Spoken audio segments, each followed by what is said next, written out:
Alright, in today's video we're going to be looking at how to lace Kebiki style lacing for the Ike plates from Eldesarian Metalworks.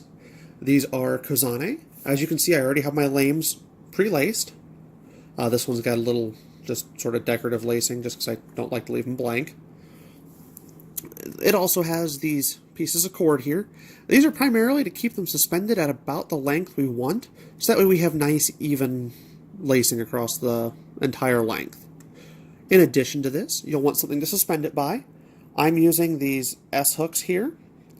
They're just thin little S hooks, pretty cheap, pretty easy to get a hold of. You'll also need whatever lace you're using. So this lace here, this is the wide athletic lacing from Laces for Less. It's just under half an inch when stretched, so this is about 3/8. This is closer to half, and if you can really squish them, they're about 5/9. Alright, as well, you'll want something with a rounded end. So in this case, I have just a little chopstick.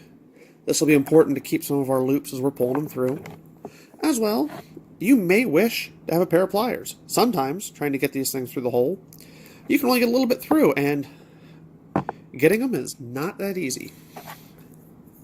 Alright, so to start, we're actually going to place our lace through here, our second hole on the bottom. We're going to run one part up to this hole here.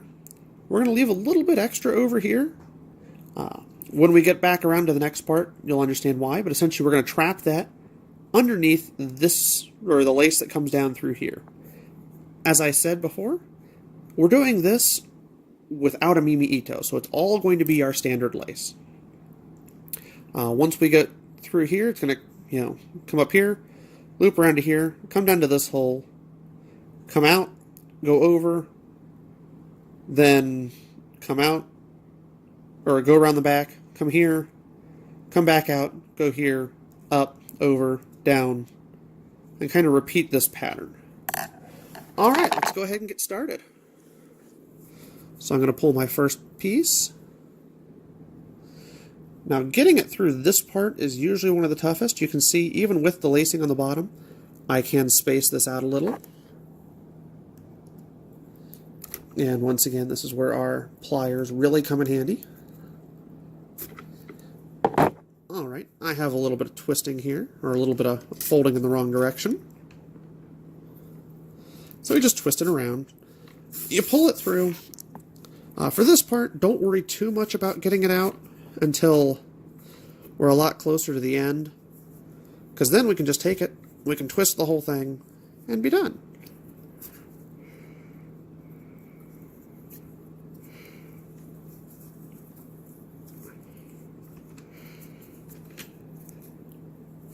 Alright, you can see, it's very important to keep this basic shape. If you need to get it fluffed out a little more, you lift up your lace, you kind of ram this in the hole, and you pull a little. It'll help fluff it out a little, get you the shape you want. You notice I left a bit, so we're going to leave this out like that. We're going to cover how to trim that a little later, but for now we're going to show you the technique for getting these laced. As I said, we need to come to this hole.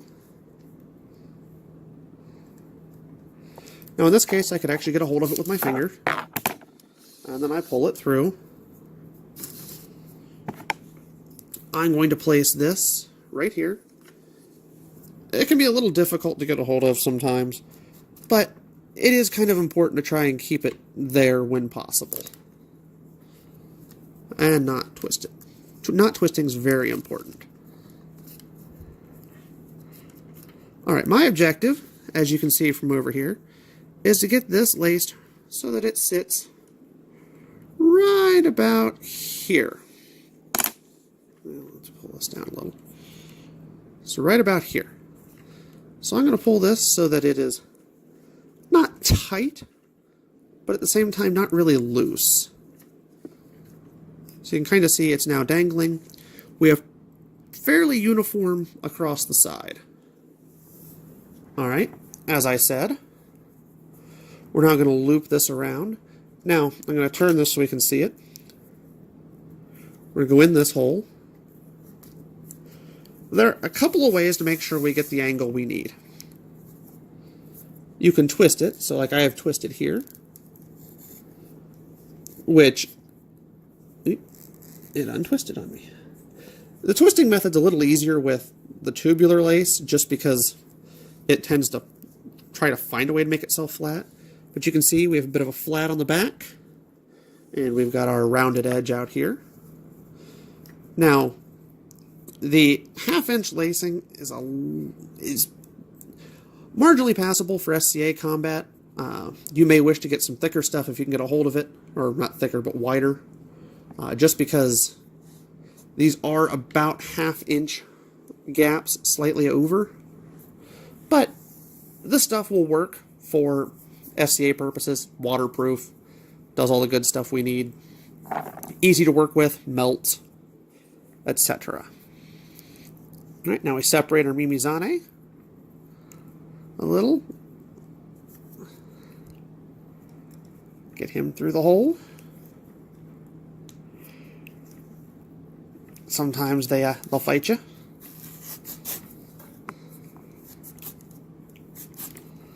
Some of you may be wondering also, you've seen me separate these and wondering, well, aren't they supposed to be rigid? Well, as we lace this, it will actually become tighter. The actual overall board will become tighter, will work better, all that fun stuff. Alright, I think he's a little too tight, so we're gonna just tug him out a little. Just because I want him to kind of flare out a little more. Yeah.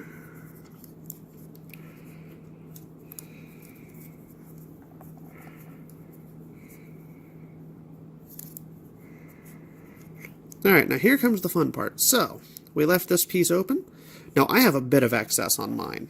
Mine is a lot more than you will probably need, but it's just for demonstration purposes. So we are going to kind of tuck it up under, lift our lace,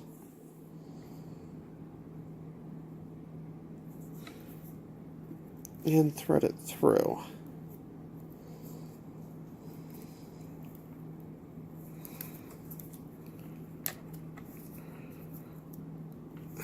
Now these ones will be tougher.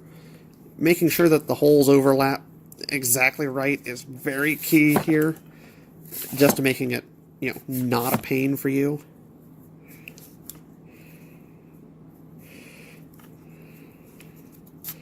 Alright, now I don't have the option to twist here, but what we can do is if you take this and you pinch it,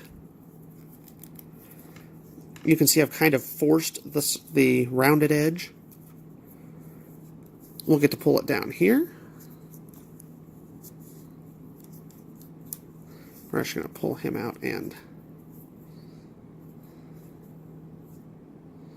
I'm going to trim him real quick, just because the eyelet is actually causing us some issues.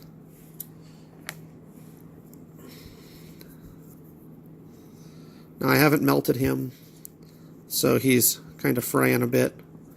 But you can see we can tuck him in, get him up under there nice and good.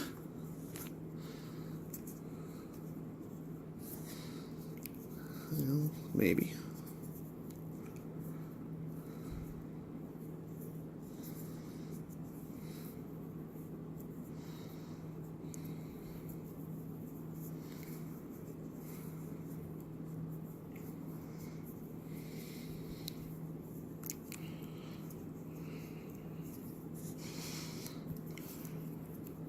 Lift this lace out a little more.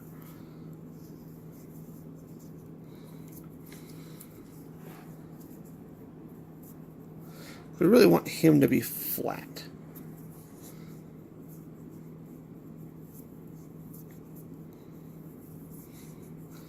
Alright, so we've got him laced. Now, you'll want to make sure you either melt your ends, glue them down, do something to make them clean. Just so that way they sit right, they don't come apart. do all that. But you can kind of see, even though I folded this over, we've got it nice and tight. You know, he's there. With a melted end, you'd have a little bit of extra, so that way it would actually grip it on a bit easier. And then we're going to flip this over. You can kind of see bottom. We are going to move over to this hole. And we're going to pull us through.